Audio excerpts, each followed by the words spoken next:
Balita, pinatawan ng korte ng tagig ng habang buhay na pagkakakulong ang negosyanteng si Cedric Lee at model na si Denise Cornejo.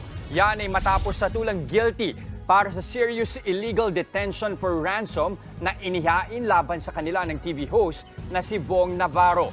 Bukod kay Lee at Cornejo, dawit din sina Ferdinand Guerrero at Simeon Raz. Dahil dito, agad kinansela ng korte ang bail ng mga akusado. Dumalo sa promulgation sina Raz at Cornejo. Naglabas naman ng arrest warrant ang korte laban kay Lee at Guerrero.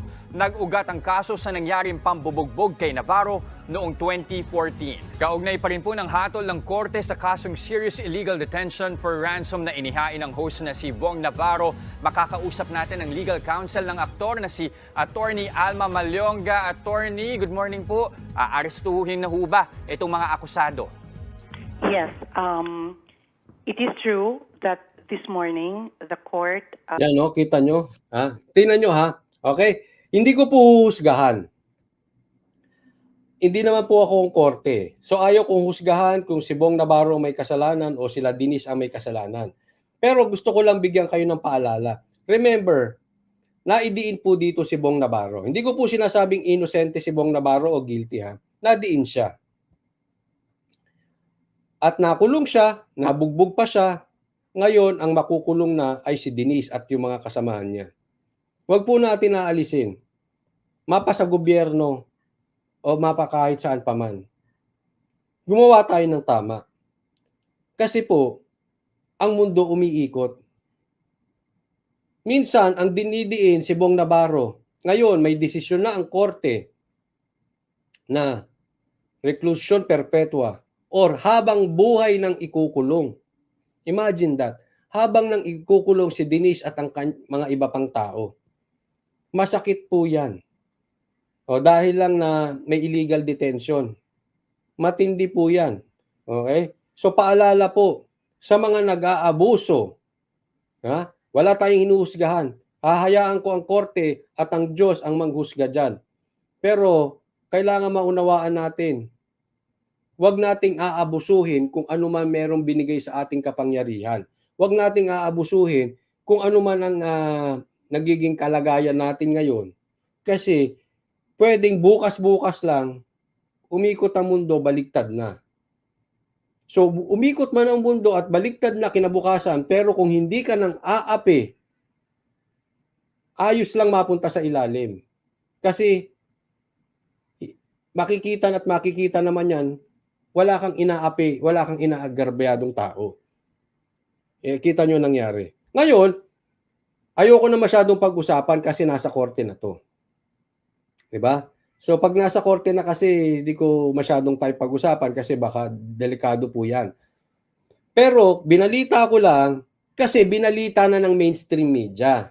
Okay? Hindi ko naman gagayahin yung mga trending vloggers na aaraw-arawit ito. May gagawa at gagawa niyan. Kasi ganun ang trending vloggers eh. Kung asa ng uso, andoon sila. Hindi ko po ugali yan. Pag nasa korte na yan, hayaan na yan. Bahala ng korte mag-decide dyan. Ulitin ko, binalita ko lang at dadaanan ko lang ngayon, hindi ko na yan sasalsalin yung balita na yan. Kasi bahala na korte, binalita na media kaya binalita ko. Sa katunayan, may question pa nga sa aking utak. Di ba? Ito bang balitang ito ay para mapagtakpan ang PIDEA leaks? Hindi ko sinasabi pero medyo lumikot lang yung aking utak. Kasi biglaan din eh.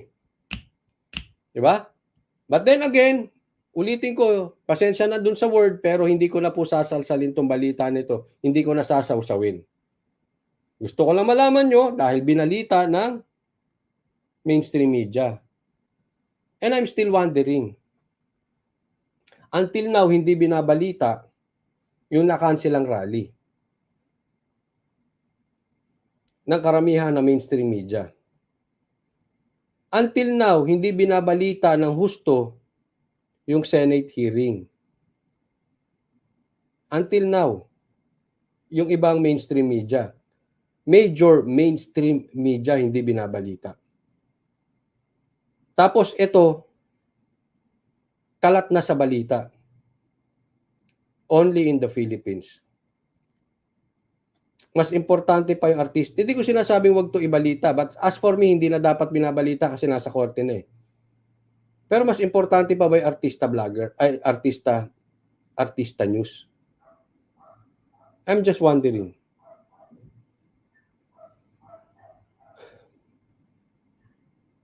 Diba? Kasi sobrang, I mean, Senate hearing. Kadalasan ang Senate hearing ay talagang mayat maya yan, binabalita ng mainstream media, hindi lang yan dadaanan once. Talagang halos every day. 2 hours, 3 hours, meron silang balita, may live, may cut version. Tahimik ko. Ang laking rally na cancel, tahimik. Meron magkakaroon ng Maisog rally sa Negros. Wala rin nagbabalita. Hindi ko nga alam kung pupunta ako dun eh. Sabi ko nagme-message sa akin, pupunta ba kayo? Hindi ko alam eh. Baka mamaya pagdating namin dun, canceled. Tapos walang balita. At hindi ko naman sinasabing nitong balita na to ay gusto nilang pagtakpan yung dokumento sa PIDEA. Hindi naman. Lumikot lang yung utak ko. Sabi ko, grabe talaga. Samantalang dati, imagine niyo to ha, kayo na mag-isip at kayo na rin manghusga kung gusto ninyo. Halimbawa, nung panahon ni PRRD, may kumalat na PIDEA document na si PRRD ay gumagamit ng droga.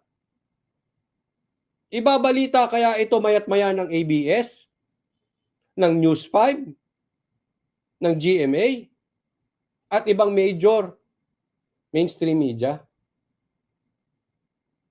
Kayo po tanungin ko. Kung nung panahon ni Tatay Digong na siya ay presidente, iniimbestigahan na gumagamit si PRRD, nagsasalita kaya itong mga mainstream media na to?